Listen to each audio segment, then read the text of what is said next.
Vítejte u dalšího videa, kde se podíváme na to, jak natáčí Autokamera MiVue J756DS. Než se k tomu dostaneme, tak se podíváme na to, co dostanete v balení a jak kamera vypadá. Jsou to přeci jen ty hlavní dvě věci, kterými tato autokamera vyniká. Jak můžete možná na obalu vidět, kromě kamery samotné, já už to tady mám vybalené, tady je kamera samotná, dostanete taky kameru zadní, to znamená, je to takový bundle. No a kromě toho dostanete taky SmartBox, což je v podstatě takový chytrý Hardwire kit, kterým zajistíte kameře neustálý přísun elektrické energie, ale zároveň vás ochrání v situaci, kdybyste odstavili auto na další dobu a hrozilo by vám vybití baterie. V takovém případě SmartBox autokameru automaticky odpojí. Kromě toho samozřejmě v balení najdete 8metrový kabel, kterým propojíte zadní i přední kameru, takže tato délka kabelu se bude hodit i pro nějaké vozy typu MPV. Dále najdete samozřejmě napájecí adaptér s 3,5 metru dlouhým kabelem. Jak vidíte, je fixní, nejde odtrhnout, tím pádem je to vhodné řešení při nějaké autonehodě či kolizi. Co se týče nějakého dalšího příslušenství, to samozřejmě kvůli tomuto řešení nepřipojíte. No a samozřejmě dostanete držák, který, jak vidíte, není magnetický.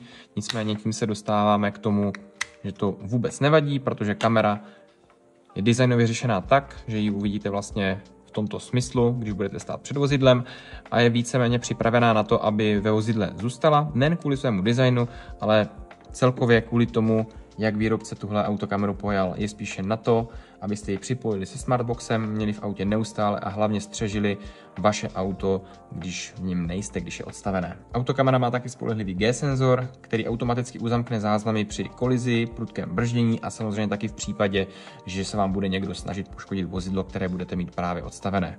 Kromě toho podporuje microSD karty, které vkládáte z této strany, až do kapacity 256 GB, což je skvělé díky tomu, že nebudete často SD kartu přepisovat neustále dokola a tím pádem prodloužíte její životnost. A dále, jak vidíte, autokamera nemá displej, má tady samozřejmě tlačítko, uložení záznamu nebo připojení přes Wi-Fi.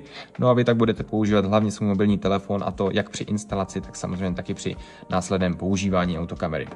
Kromě toho má samozřejmě kamera integrovaný také GPS modul.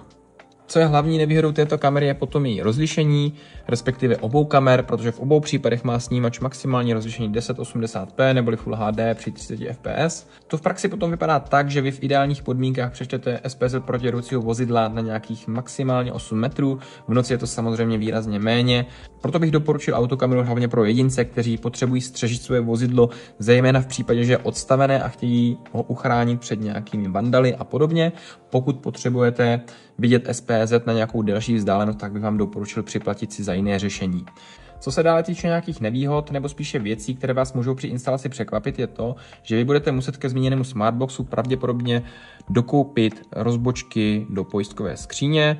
Dost pravděpodobně tyto konektory žádným způsobem nepřipojíte, a pokud tedy nevíte, co děláte, tak bych vám i tak doporučil navštívit nějakého odborníka, aby vám kameru správně nainstaloval. Jak už jsem teda zmínil, MiVue J756DS není top modelem kamery kvůli tomu, jaké má rozlišení, ale hlavně kvůli svému bohatému příslušenství a kvůli tomu, že můžete monitorovat dění před vozidlem i za vozidlem a mít ho bez obav odstavené právě díky SmartBoxu a zadní kameře.